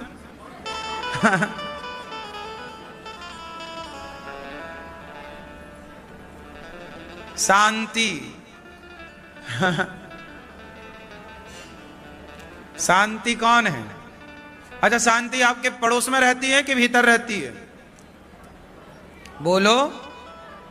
एक टीचर ने बच्चे से कहा, चलो शांति के साथ बैठो। एक बच्चा बोला वाला बोले, शांति तो आज आई नहीं, गंगा के साथ बैठ जाऊं क्या? तो ऐसा है। आजकल लोग शांति बाहर ढूंढ रहे हैं। लोग शांति कहां ढूंढते हैं? बोलो, जबकि शांति कहां है? ये विषय बाहर का है ही नहीं। आप शांति बाहर ढूंढ, चलो वहां शांति मिलेगी, वहां शांति, चलो वहां कहां जाओगे? शांति बाहर नहीं है, शांति भीतर है।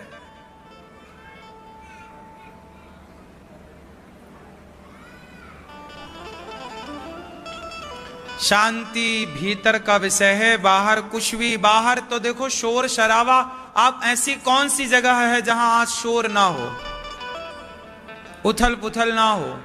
आप कहेंगे जी जंगल में बड़ी शांति है, तो जंगल में आप कैसे रहोगे बताओ? क्या जंगल में आप रह सकते हो?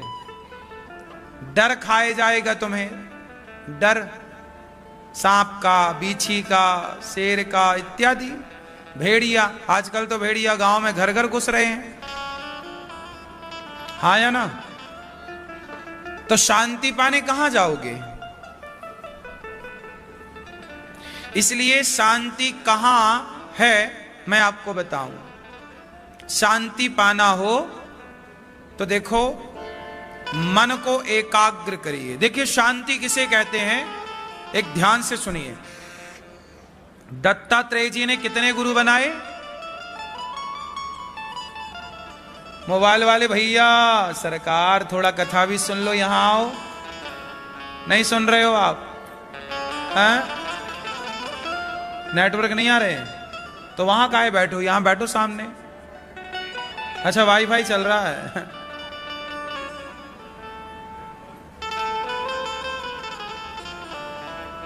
सुनो, तो मोबाइल ही चलाना है दिन भर, कथा नहीं सुनना? सुनो, अब देखो एकाग्रता किसे कहते हैं जरा सुनिएगा। दत्तात्रेय जी ने 24 गुरु बनाए, उनमें से एक गुरु बनाया बाण बनाने वाले को। क्या बनाने वाले को? क्या बनाने वाले को? बाण, धनुष बाण। तो एक बाण बनाने वाला था, वो बाण बनाने वाला बाण बना रहा था और उसके सामने से बारात निकल गई। लोगों ने पूछा कि भैया बारात जो निकली है वो किस तरफ गई? उसने कहा भैया बारात निकल गई, अब बारात निकली होगी तो ढोल भी बजा होगा, बैंड भी बजा होगा। पर उसने कहा भैया मेरा पूरा ध्यान तो बाण बनाने में था। मतलब वो अपने काम को इतनी एकाग्रता से कर रहा था कि पता नहीं लगा कि बारात गुजर गई। दत्तात्रेय जी ने इस बाण बनाने वाले को गुरु बना लिया कि एकाग्रता ऐसी हो अपने काम में कि बगल में क्या हो रहा है पता ही ना लगे। जब आप अपने काम में एकाग्र होंगे, और याद रखिएगा जब तक एकाग्र नहीं होंगे तब तक शांति नहीं मिलेगी। आप शांत क्यों नहीं हैं? क्योंकि आपके मन में भटकाव है। क्या है मन में? मन एकाग्र नहीं। क्या नहीं है मन? बोलो, एकाग्र नहीं।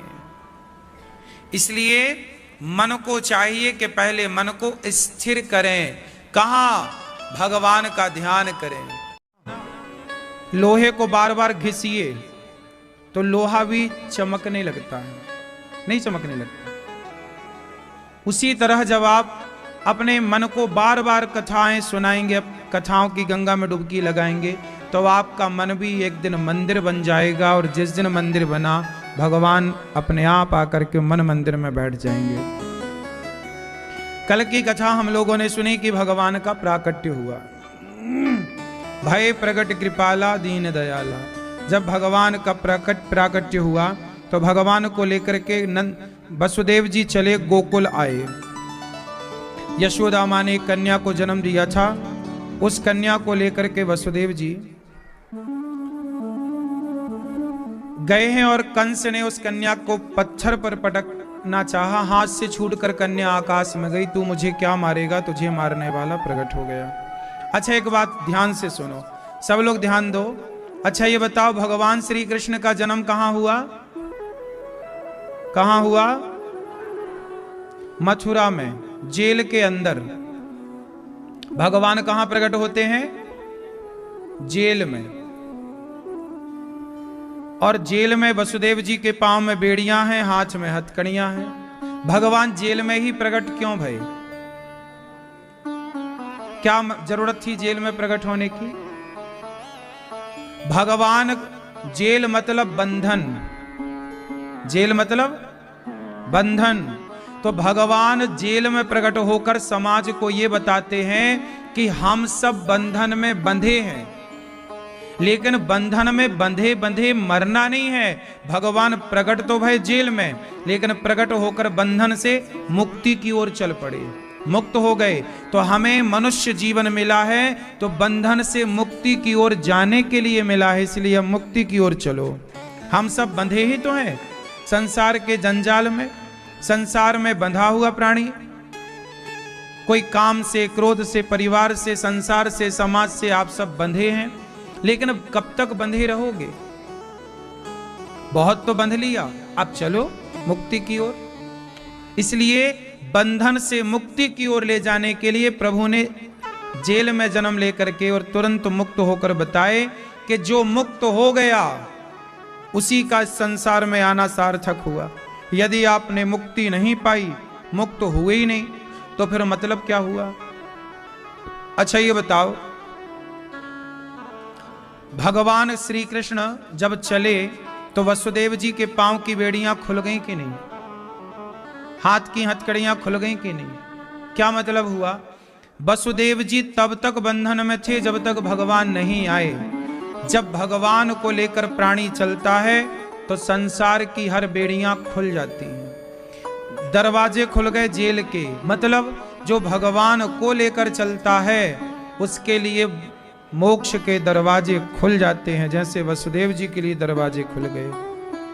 अच्छा एक बात यहां पर और है कि वसुदेव जी तो चले थे और मुक्त भी भये, लेकिन जब कृष्ण को छोड़ा और कन्या को लिया तो वसुदेव जी फिर से बंधन में बंध गए, फिर से बंध गए ना।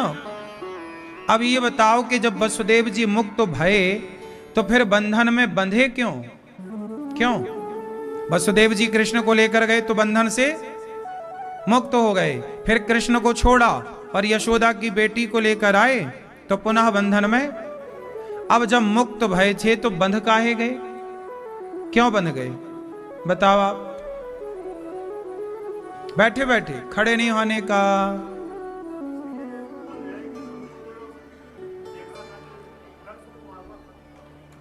कंस को मारना था, इससे उस बंधन का क्या मतलब? वसुदेव जी काहे बंध गए? वसुदेव जी तो मुक्त भय थे, इसलिए बंधन में बंध गए।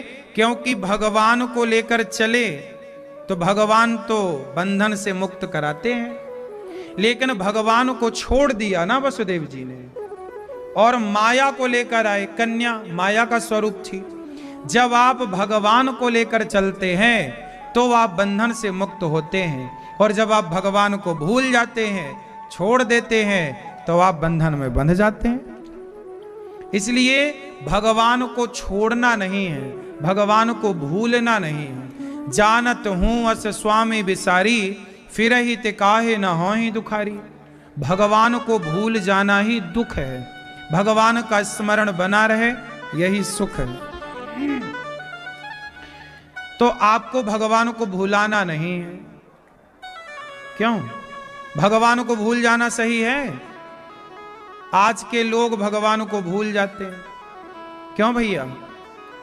काम करना बुरा नहीं है, पैसे कमाना बुरा नहीं है, परंतु भगवान को भूल जाना बड़ा बुरा है। भगवान को भूल जाना मतलब अपने धर्म को भूल जाना है। आज के जो हमारी युवा पीढ़ी है, इन्होंने किसे भुला दिया? अपने धर्म को, अपनी संस्कृति को, अपने संस्कारों को भुला दिया। इसलिए आज की हमारी युवा बहुत सारे युवा शराब पीने लग गए, हमारे यूथ बहुत सारा नशा करने लग गया, हमारे भारत के नौजवान दोस्त भाई गलत गलत संगति में चले गए, गलत गलत काम कर रहे हैं। क्यों कर रहे हैं? क्योंकि उन्होंने अपने धर्म को भुला दिया, अपनी संस्कृति, अपने संस्कारों को भुला दिया। आजकल के युवा बड़े फैशन में रहते हैं, उन्हें लगता है कि यही सब ठीक है। बड़ी गाड़ी ले लेंगे और ऐसे चलाएंगे, है ना। मोबाइल लेंगे बड़ा, सबको दिखाएंगे, देखो जी हमारे पास मोबाइल है। इन बच्चों को ये नहीं पता कि 4 दिनों की चांदनी फिर अंधियारी रात। ये 4 दिन का शौक है इनका, परमानेंट नहीं है। ये बाप के टुकड़ों पे पल रहे हैं। पापा मोबाइल दिला दो, बाप का मोबाइल चमका रहे हैं सबको। पापा गाड़ी दिला दो, पापा की गाड़ी से ऐश कर रहे हैं।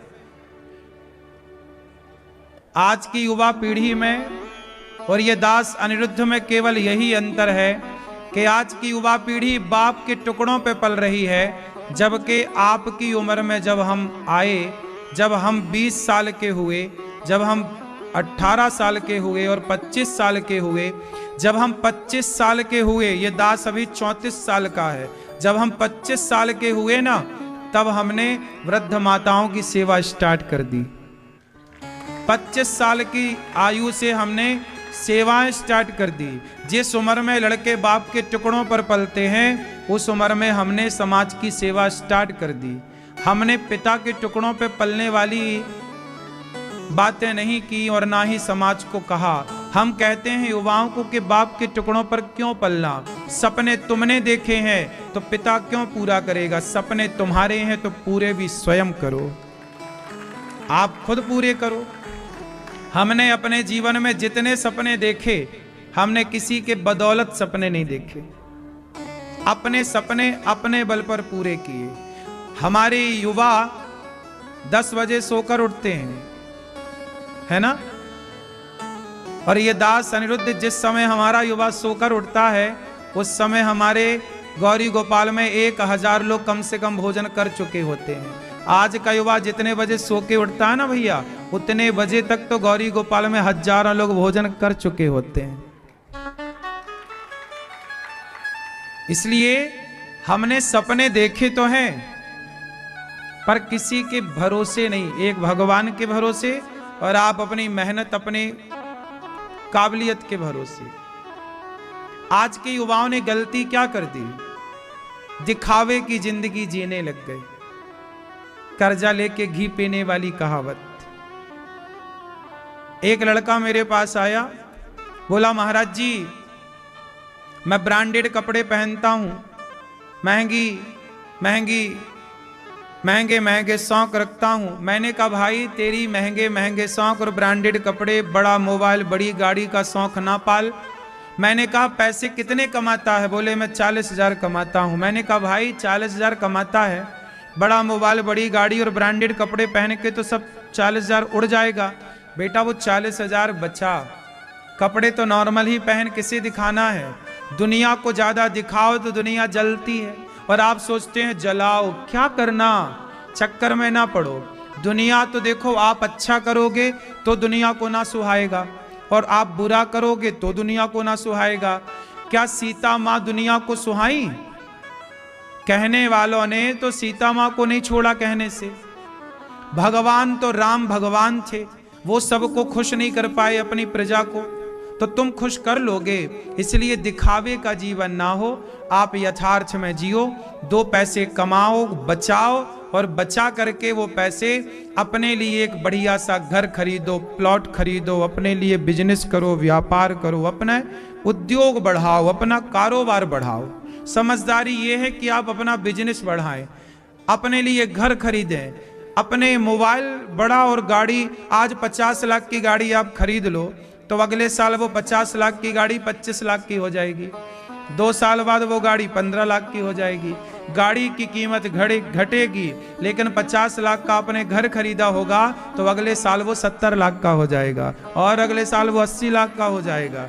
तो समझदारी ये है कि उस पैसे से गाड़ी, अब आपको गाड़ी सबको दिखानी है, दिखाने से क्या होगा? दिखावे के चक्कर में मर गए लोग, बर्बाद हो गए। और आज की युवा पीढ़ी को अब ये कौन समझाए कि तुम दिखावे में ना जियो। आजकल लोग दिखावे में जी रहे हैं। बैंक का कर्जा लेके बड़ा घर बना लेते हैं, बाद में बैंक वो घर हड़प लेती है, कुड़की कर लेती है। भाई जितनी हैसियत है उतनी काम करो ना। कहावत पुरानी याद रखो कि जितना चादर है पांव उतना ही पसारो। अब युवा लोग सत्संग करते नहीं तो उन्हें अक्कल आती नहीं, माँ बाप की वो सुनते नहीं, इसलिए वो आजकल के युवा ने 2 चीजें मान रखी हैं, 3 चीजें, खाओ पियो मौज करो। खाओ पियो मौज करो। खाते क्या है? मुर्गी की टांग खाते हैं, ये उनका खाओ है। पियो, पियो क्या? शराब पीते हैं। मौज करो, लिव इन में रहते हैं। आजकल के बच्चे मुर्गी की टांग को चबाना वो खाओ मानते हैं, शराब का पीना, चरस का पीना वो पियो मानते हैं, और लिव इन में रहना, पराई औरतों के संग डिस्को करना वो मौज मानते हैं। जबकि खाओ पियो मौज करो का मतलब ये है ही नहीं। अब ये युवा पीढ़ी ये 3 ही काम तो कर रही है, खाओ पियो और, जबकि खाओ क्या? भगवान को भोग लगाकर प्रसाद खाओ, प्रसाद पाओ। हम भी प्रसाद पाते हैं, प्रसाद पाओ, खा करके, खिला करके खाओ, खिला करके औरों को बांट करके खाओ। तो खाओ, पहले क्या पढ़ा आपने? का, खा, गा, घा। पहले क्या पढ़ा? का कि खा? पहले का मतलब, पहले का मतलब कृष्ण का भजन कर। पहले भजन कर, भगवान का, भक्त का भजन कर। भक्त को पहले खिलाओ, फिर का, फिर खा। पहले भजन कर, पहले कृष्ण का नाम जप, फिर खा। क्या खा? पहले खिला फिर खा। और खा के क्या है? का, खा, गा। खा के सो मत जा, गा भगवान का गुणगान गा, अच्छे काम कर, गा। गा नहीं तो क्या? अब गा नहीं रहा है। आजकल का छोरा क्या गा रहा है? मुन्नी बदनाम हुई गा रहा है। आज का छोरा गा क्या रहा है? शीला की जवानी गा रहा है। तो जो उम्र में बच्चे शीला और मुन्नी की जवानी गा रहे हैं, उस उम्र में ये दास अनिरुद्ध भगवान के भजन गा रहा है, भगवान का नाम गा रहा है। तो गाओ, क्या गाओ? राम नाम गाओ, कृष्ण नाम गाओ, देश का गुणगान गाओ, अपने माँ बाप का नाम रोशन करो। लोग तुम्हें अच्छा कहें कि भाई बेटा हो तो ऐसा हो, लोग तुम्हारे बारे में गाएं, अच्छा करो। तो का, खा, गा। यदि आप कृष्ण का नाम गाओगे तो घा, आप अपने असली घर को पाओगे, अपने असली घर में पहुंच जाओगे, असली मुकाम। तो खाओ, क्या खाओ? प्रसाद खाओ। खाओ पियो, क्या पिए? भगवान का चरणामृत। क्या पिए? भगवान का चरणामृत पियो। मां के पांव धो करके पियो। पीना है तो मां के पांव धो करके पियो। आजकल के छोरा गर्लफ्रेंड के पांव धो धो के पी रहे हैं, जबकि मां के पांव धोकर पियो। क्यों जी? किसके पांव धो के पिए? मां पियो, भगवान का चरणामृत पियो। अब आज की युवा पीढ़ी मां के पांव कहां धो रहे हैं? ये मेहरारू के चरण धोए, है ना, ये मेहरारू के चरण धोए धोए के और पी रहे हैं। आजकल नहीं, पत्नी के चक्कर में लोग मां को भगवान वृद्धाश्रम छोड़ रहे हैं। तो यही है, खाओ पियो। क्या पिए? भगवान का चरण। मौज करो। मौज क्या करें? आप क्या मौज करते होंगे? हम लोग कथा में 3 घंटे मौज करते हैं, कथा सुन सुन के। ये मौज है हम लोगों की। कथा में क्या है? मौज है।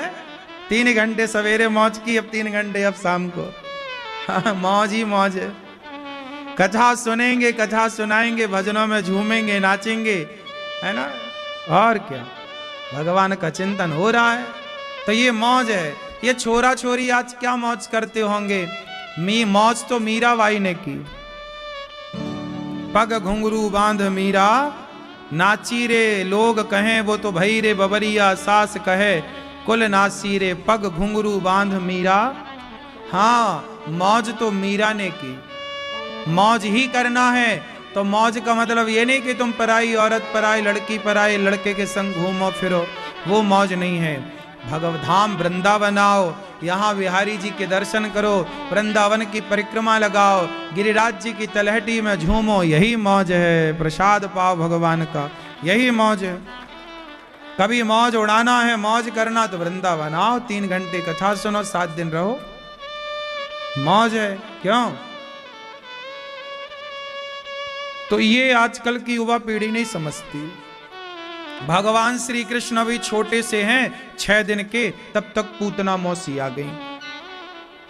पूतना मौसी आई तो पूतना मौसी भगवान को जहर पिलाने लग गई। एक तो पूतना मौसी से परेशान है, अभी भगवान आए कि जहर लेके पहले बैठी। ये पूतना मौसी का मतलब क्या है?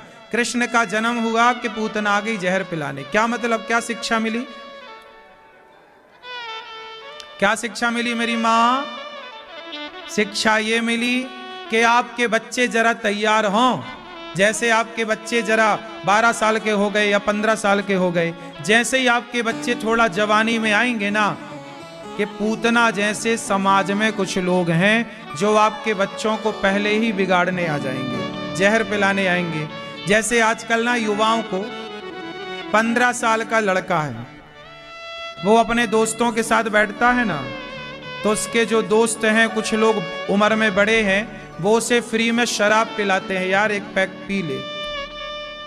वो बच्चा है, उसे पता नहीं है कि क्या सही है मेरे लिए, क्या गलत है। लेकिन आप जानते होंगे समाज में कुछ ऐसे दुष्ट लोग होते हैं जो उम्र में तो बड़े होते हैं और वो अपने से छोटे छोटे बच्चों को बिगाड़ते हैं, शराब पिलाते हैं, सिगरेट पिलाते हैं, गांजा पे। गांव में ना गांजा पीने वाले बच्चे बहुत हैं। तुम गांजा पीते हो? क्यों गंजेड़ी भाई साहब, गांजा सही बताओ, पीते हो? अरे ये तो सब कह रहे हैं पीते हो, थोड़ा सा पीते हो, खाओ मां कसम के नहीं पीते, थोड़ा सा तो पीते हो। चलो ये बताओ, तुम्हें गांजा पीना किसने सिखाया? गांजा किसने शुरुआत की थी तुम्हारे साथ? तुम्हारी उम्र के लड़कों ने कि तुमसे कोई बड़ा था आयु में? बोलो, हैं? तुम गांजा नहीं पीते तो ये लोग काहे कह रहे हैं? हाँ पीता है। अरे तो बड़े कॉन्फिडेंस से कह रहे हैं पीते हो। ये बताओ तुम्हें पिलाया किसने सबसे पहले? तुम्हारी उम्र के दोस्तों ने कि तो कोई बड़ा था उम्र में? बोलो। अधिकांश गांजा पिलाने वाले लोग उम्र में बड़े होते हैं। वो आपके बच्चों को बुलाते हैं, आओ बेटा यहां आओ, वो तुम्हें बिस्किट खिलाते हैं, टॉफी खिलाते हैं और धीरे से गांजा की चिलम पकड़ा देते हैं। मेरे गांव में जितने मेरी उम्र के लड़के हैं, अधिकांश लड़के गांजा पीते हैं। और जानते हो उन लड़कों को गांजा पीना किसने सिखाया? हमारे गांव में एक आदमी था, वो उसकी उम्र रही होगी 50 साल। वो गांव के 12, 14, 15 साल के लड़कों को अपने पास बिठाता, उन्हें एक बिस्किट का पैकेट देता, टॉफी देता और बोलता और लेना है टॉफी तो पहले ये पियो। तो बच्चे हैं, वो पीने लग गए। धीरे धीरे धीरे धीरे वो आदत हो गई। फिर वो अपने बाप के, अपनी माँ के पैसे चुरा के उसको दें। अब वो क्या करे, वो गांजे का व्यापारी बन गया। वो पहले क्या करता, सबको गांजा पिलाना सिखाता, फिर वो गांजा की पुड़िया बेचता।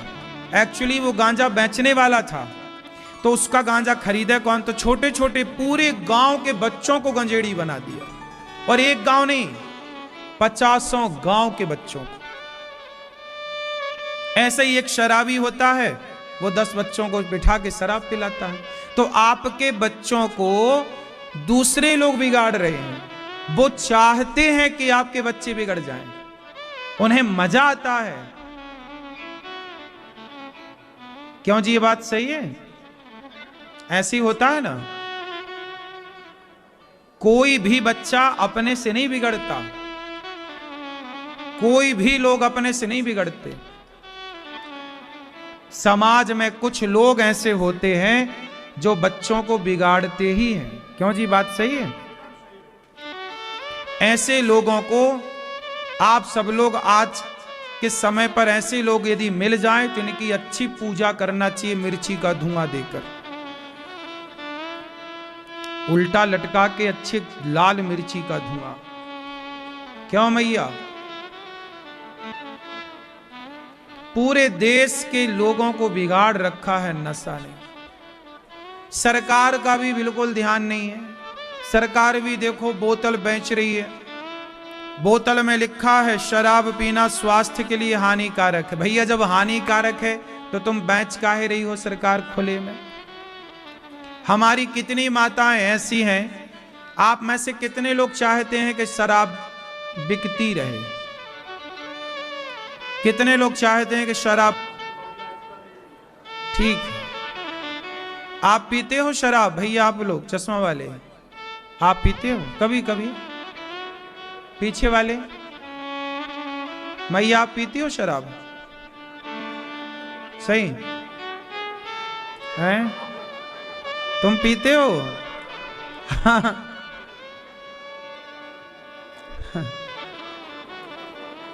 तुम्हारे पिताजी कहां हैं? तुम पीते हो शराब?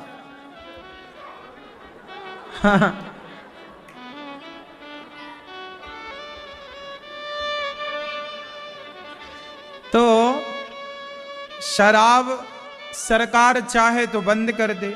अच्छा, सरकार यदि शराब को बंद कर दे तो जानते हो क्या क्या बंद हो जाएगा? भारत में जितना भी क्राइम है, अपराध, बलात्कार है, चोरी है, डकैती है, सारा कुछ बंद हो जाएगा।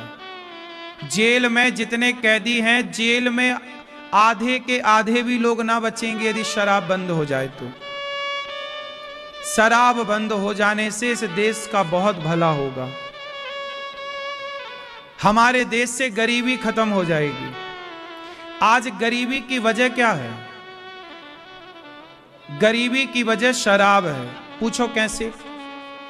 ऐसे है कि हमारे देश का जो मजदूर है, जो 500 रुपए दिन कमाता है तिहाड़ी, यदि 500 रुपए दिन कमाने वाला मजदूर 500 कमाता है, जिसमें वो 200 रुपए की तो पी लेता है शराब, 300 रुपए बचते हैं। अब वो 300 में बच्चों को पढ़ाएगा, कि बच्चों को कपड़े खरीदेगा, कि दाल रोटी चलाएगा, कि अपने लिए भविष्य की प्लानिंग करेगा।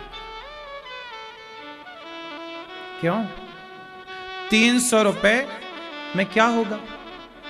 इसलिए यदि शराब पीना बंद हो जाए, लोग शराब बंद कर दें, तो गरीब आदमी 500 कमाता है, वो 300 रुपया जो बचता है अब 200 और बचेगा।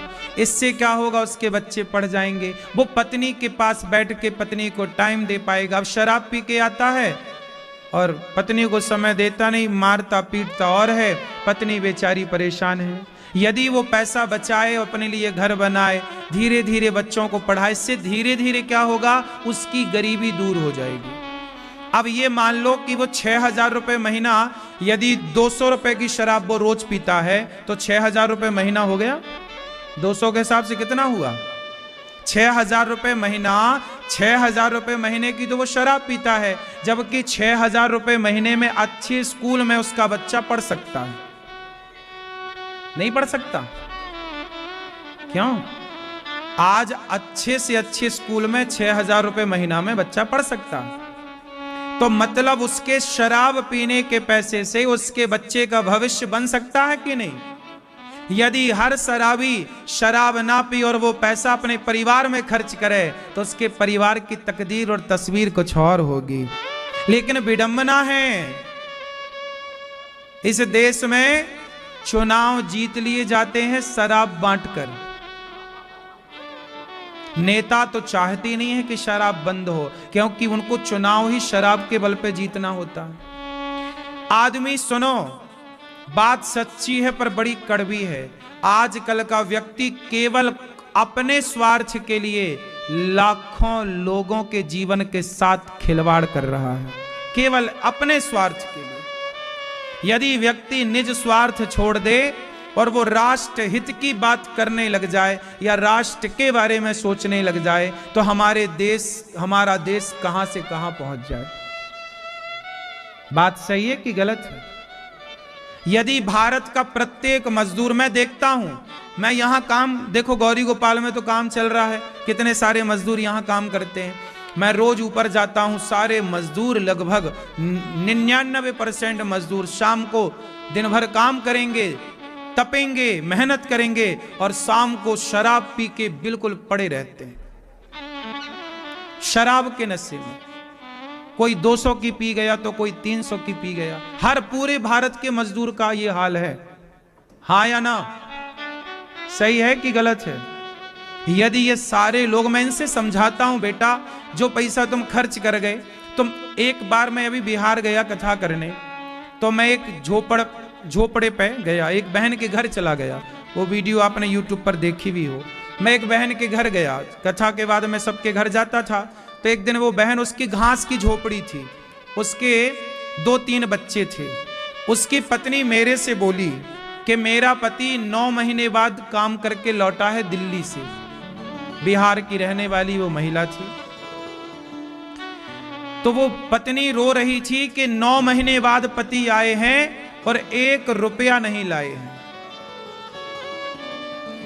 आदमी तो क्या है, बाहर रहता है, शराब पी के पड़ा है, लेकिन बेचारी उस पत्नी का क्या, जिसकी गोद में 2 बच्चे हैं। अब उन्हें तो रोटी चाहिए ना, सर्दी आई तो स्वेटर चाहिए ना। तुम तो पी के पड़े हो। तुमने सोचा कभी कि तुम्हारी पत्नी पर, तुम्हारे बच्चों पर क्या बीतती है? बेचारे बच्चों को 1 रुपया की टॉफी चॉकलेट लाके तक ना दिया उसका बाप। 9 महीने बाद घर आया। अब सोचिए, वो पत्नी जी रही है कि मर रही है? कैसे रोटी बनाए, क्या खिलाए? बच्चे तो भूख भूख माँ से चिल्लाते हैं ना, बाप से थोड़ी चिल्लाते हैं। भूख लगी है, बच्चे कहते हैं भूख लगी है। बच्चे जब दूसरों को टॉफी खाते देखते हैं ना, तो वो अपनी माँ से आकर, पिता से आकर, हमें भी चॉकलेट दिलाओ, हमें भी टॉफी दिलाओ। अरे तुमने शादी कर ली, बच्चे पैदा कर लिए, तो शराब पी के बच्चे पैदा किए हो, तो भाई अब ये बच्चे पाले कौन? इनकी जरूरतें पूरी कौन करे? ठीक से उनके तन पे कपड़ा नहीं है, रहने की छत नहीं है, पेट भर रोटी नहीं है। पत्नी की साड़ी, एक साड़ी है, उसी को धुल करके वो पहन लेती। आज ऐसी स्थितियां हैं कि लोगों को तन ढकने का कपड़ा भी नहीं है। इतनी गरीबी है इस देश में, लेकिन वो सारी गरीबी का जिम्मेदार कौन है? शराब, नशा।